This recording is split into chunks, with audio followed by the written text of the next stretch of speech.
नमस्कार। भारत के राष्ट्रपति ये हमारे लोकतंत्र का सबसे ऊंचा पद है। पर यह पद बना कैसे?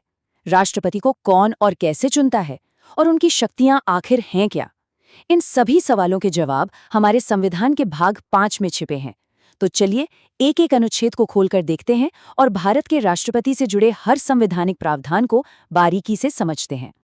आज की हमारी चर्चा में सबसे पहले हम राष्ट्रपति के पद और उनकी शक्तियों की नींव को समझेंगे।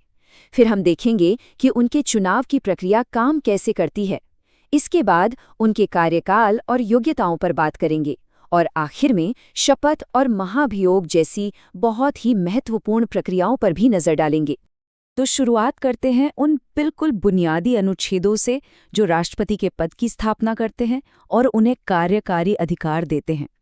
कह सकते हैं कि यही वो अनुच्छेद हैं जो हमारे गणराज्य की कार्यकारी नींव रखते हैं।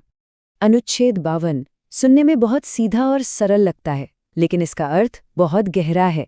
ये सिर्फ एक वाक्य नहीं है, बल्कि ये भारत के सबसे बड़े संवैधानिक पद की स्थापना करता है। राष्ट्रपति कोई सिर्फ एक व्यक्ति नहीं, बल्कि पूरे देश की एकता और अखंडता का प्रतीक है। अब देखिए, इस स्लाइड में जो बात दिलचस्प है वो ये कि यह पद के प्रतीकात्मक और संवैधानिक महत्व को कैसे समझाती है। प्रथम नागरिक होने का मतलब है कि प्रोटोकॉल में उनका स्थान सबसे ऊपर है, और एकता का प्रतीक होने का मतलब है कि वे किसी भी राजनीतिक दल से ऊपर उठकर पूरे राष्ट्र का प्रतिनिधित्व करते हैं। अब आते हैं अनुच्छेद 53 पर। इसके मुताबिक केंद्र सरकार की सारी कार्यकारी शक्तियां यानी सरकार चलाने की असल ताकत औपचारिक तौर पर राष्ट्रपति में ही होती है। इसका मतलब ये हुआ कि सैद्धांतिक तौर पर सरकार का हर काम और हर फैसला राष्ट्रपति के नाम पर ही होता है। और ये देखिए, ये विजुअल कार्यकारी शक्ति के प्रवाह को कितनी अच्छी तरह से दिखाता है। राष्ट्रपति सबसे ऊपर हैं, वो हमारी तीनों सेनाओं के सुप्रीम कमांडर हैं और वे अपनी शक्तियों का इस्तेमाल अपने अधीनस्थ अधिकारियों जैसे कि मंत्रिपरिषद के जरिए करते हैं। अच्छा, पद और शक्तियों को तो हमने समझ लिया, पर अब सवाल ये उठता है कि इस पद पर कोई पहुंचता कैसे है। तो चलिए अब हम उस थोड़ी जटिल और अनोखी प्रक्रिया को समझते हैं जिससे भारत के राष्ट्रपति का चुनाव होता है। ये कोई आम चुनाव नहीं है, बल्कि एक बहुत ही खास प्रक्रिया है। अनुच्छेद 54 हमें ये बताता है कि राष्ट्रपति को चुनता कौन है। ये चुनाव एक निर्वाचक मंडल यानी इलेक्टोरल कॉलेज करता है। और इस कॉलेज में कौन कौन होता है? संसद के दोनों सदनों यानी लोकसभा और राज्यसभा के सिर्फ चुने हुए सदस्य, और साथ ही सभी राज्यों की विधानसभाओं के चुने हुए सदस्य। तो यहाँ पर सबसे जरूरी बात जो याद रखने वाली है वो ये है कि राष्ट्रपति चुनाव में सिर्फ और सिर्फ निर्वाचित सदस्य ही वोट दे सकते हैं। संसद या विधानसभाओं में जो सदस्य मनोनीत यानी नॉमिनेट किए जाते हैं वे इस प्रक्रिया का हिस्सा नहीं होते। ऐसा इसलिए ताकि मतदाता सीधे जनता के प्रतिनिधि हों। अनुच्छेद 55 हमें वोटिंग के तरीके के बारे में बताता है। ये दो बड़े सिद्धांतों पर आधारित है। पहला है आनुपातिक प्रतिनिधित्व, ताकि छोटे बड़े सभी राज्यों की आवाज को बराबर महत्व मिले, और दूसरा है एकल संक्रमणीय मत प्रणाली, जहां वोटर किसी एक उम्मीदवार को नहीं बल्कि अपनी पसंद के हिसाब से उन्हें रैंक देते हैं।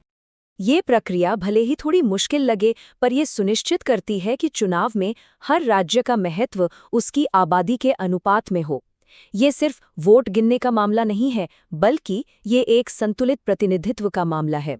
और हाँ, पूरी प्रक्रिया गुप्त मतदान से होती है ताकि सब कुछ गोपनीय रहे। चलिए अब बात करते हैं राष्ट्रपति के कार्यकाल की, और ये भी जानेंगे कि इस प्रतिष्ठित पद को संभालने के लिए क्या-क्या योग्यताएं होनी चाहिए। संविधान ने इस बारे में बहुत साफ साफ बताया है। अनुच्छेद 56 के मुताबिक राष्ट्रपति का कार्यकाल आमतौर पर 5 साल का होता है। अगर वो समय से पहले पद छोड़ना चाहें तो उन्हें अपना इस्तीफा उपराष्ट्रपति को देना होता है। इसके अलावा उन्हें सिर्फ और सिर्फ महाभियोग की प्रक्रिया से ही हटाया जा सकता है, जिसकी बात हम आगे करेंगे। अनुच्छेद 58 में वो 4 मुख्य योग्यताएं बताई गई हैं जो किसी भी राष्ट्रपति उम्मीदवार में होनी ही चाहिए।